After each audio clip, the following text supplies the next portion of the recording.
नमस्कार बंधुरा आज के तुम्हारे साथे एकदम नतून धरनेर एकटी नास्ता रेसिपि शेयर करते चलेছি।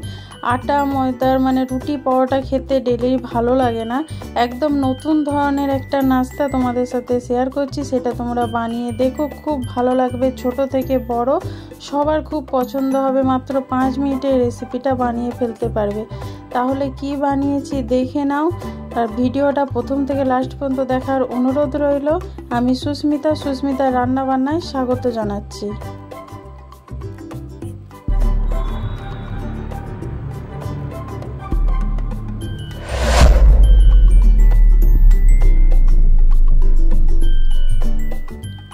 এখানে এক বাটি চিড়ে নিয়েছি। চিড়েটা ভালো করে পরিষ্কার করে নিচ্ছি। দেখতে পাচ্ছ এরকম ছোটখাটো নোংরা থাকে, এটা জল দিয়ে ভালো করে ধুয়ে নেব চিড়েটাকে।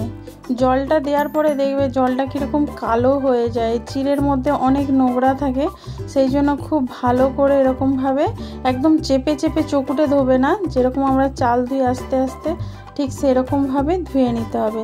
জল ধুয়ে আমি ছাঁকনির মধ্যে জল ছড়াতে দিয়েছি। জলটা কিন্তু পুরো ভালোভাবে ঝরিয়ে নিতে হবে, যেন চিড়ের মধ্যে একটুও জল না থাকে। এবার এখানে কড়া বসিয়েছি, কড়াটায় তেল দিয়েছি। তেলটা গরম হয়ে গেলে এতে দিয়ে দেবো আমি বাদাম, কাঁচা বাদাম আমি এখানে দিয়ে দিচ্ছি। বন্ধুরা আমি এখানে সর্ষের তেলেই করছি, তোমরা চাইলে কিন্তু সাদা তেলেও করতে পারো, তবে এটা সর্ষের তেলে করলে কিন্তু খেতে বেশি ভালো লাগবে। আমি এখানে অল্প বাদাম নিয়ে প্রথমে ভাজছিলাম, তারপরে দেখলাম যে আমার রেসিপিটার জন্য বাদামটা কম হয়ে যাচ্ছে, সেই জন্য আমি আরও কিছু বাদাম এখানে দিয়ে দিলাম। তোমরা তোমাদের পছন্দ মতো বাদাম দেবে। যদি সবাই খেতে বেশি পছন্দ না করে তাহলে কিন্তু অল্প করে এখানে বাদাম ব্যবহার করতে পারো। আর একদম কোনো কষ্ট ছাড়াই কিন্তু রান্নাটা হয়ে যাবে, একদম কোনো ঝামেলা নেই, খুব সহজে কিন্তু রান্নাটা করে ফেলতে পারবে। দেখো বাদামটা কিন্তু লো আঁচে আমি ভেজে নিচ্ছি, নাহলে পুড়ে যাবে, তখন খেতে ভালো লাগবে না। দেখো এখানে বাদামটা দেখতেই পাচ্ছ একদম লাল লাল করে আমি ভেজে নিয়েছি। এবার বাদামটা একটা সাইড করে দেবো।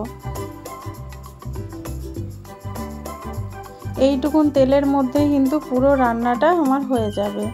এবার এর মধ্যে দিয়ে দিচ্ছি হাফ চামচ গোটা জিরে, হাফ চামচ গোটা সর্ষে। আর জিরে আর সর্ষেটা একটু ভালো করে ভেজে নিতে হবে, এটা কিন্তু লো আঁচেই করবে। যখন জিরে থেকে আর সর্ষে থেকে খুব সুন্দর একটা গন্ধ বেরোবে, তখন বুঝে নিতে হবে যে এটা খুব সুন্দরভাবে ভাজা হয়ে গেছে। সর্ষেটা ভালো করে ভাজা না হলে না তার স্বাদটা ঠিক মতো আসে না।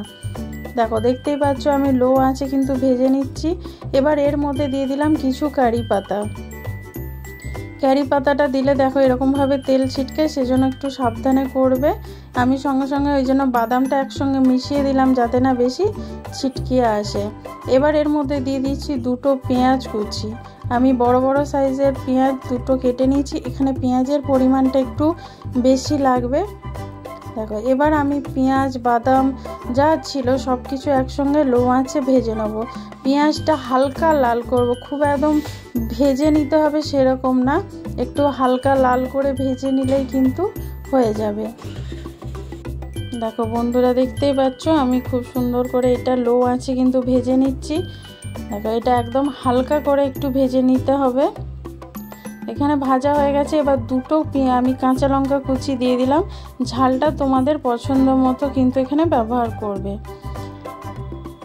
এখানে পেঁয়াজ কাঁচা লঙ্কা সব কিছু একসঙ্গে ভেজে নিচ্ছি।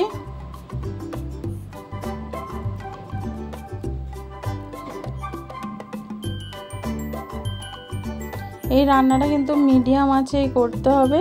এবার এর মধ্যে দিয়ে দিচ্ছি আমি হাফ চামচের মতন হলুদ গুঁড়ো। এখানে বেশি হলুদ গুঁড়ো দেবে না, তাহলে কিন্তু হলুদটা রেসিপিটা হলুদ গন্ধ ছাড়বে, তখন খেতে ভালো লাগবে না। এবার ভালো করে আমি কিন্তু পেঁয়াজটার সাথে মিশিয়ে নিচ্ছি।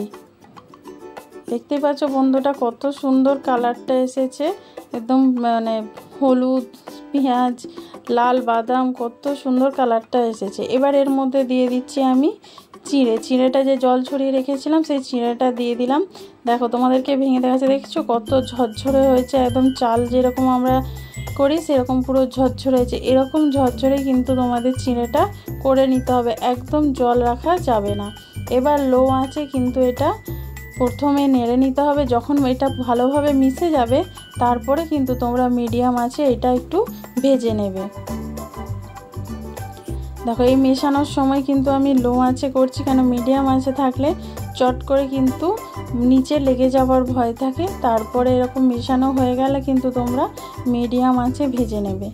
আর এটা হলুদটা দেওয়ার কারণে দেখতেই পাচ্ছ চিঁড়ের কালারটা কত সুন্দর হয়ে যাচ্ছে।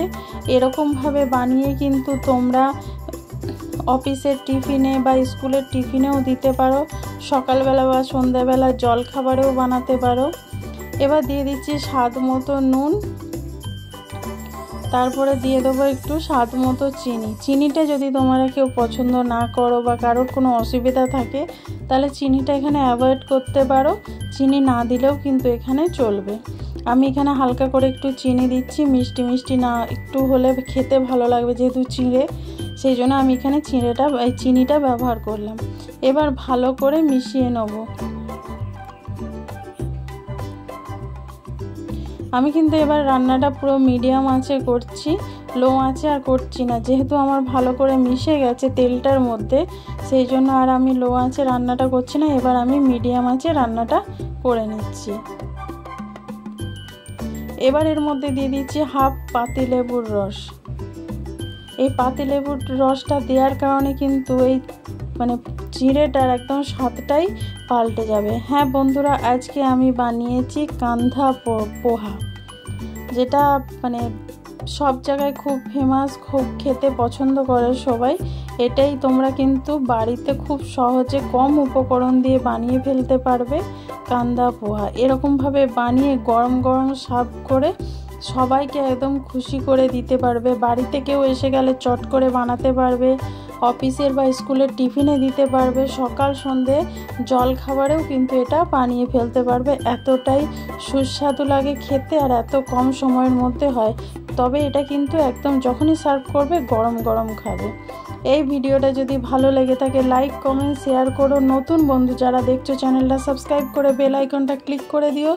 যারা ফেসবুক থেকে দেখছো তারা কিন্তু পেজটা ফলো করে দিও।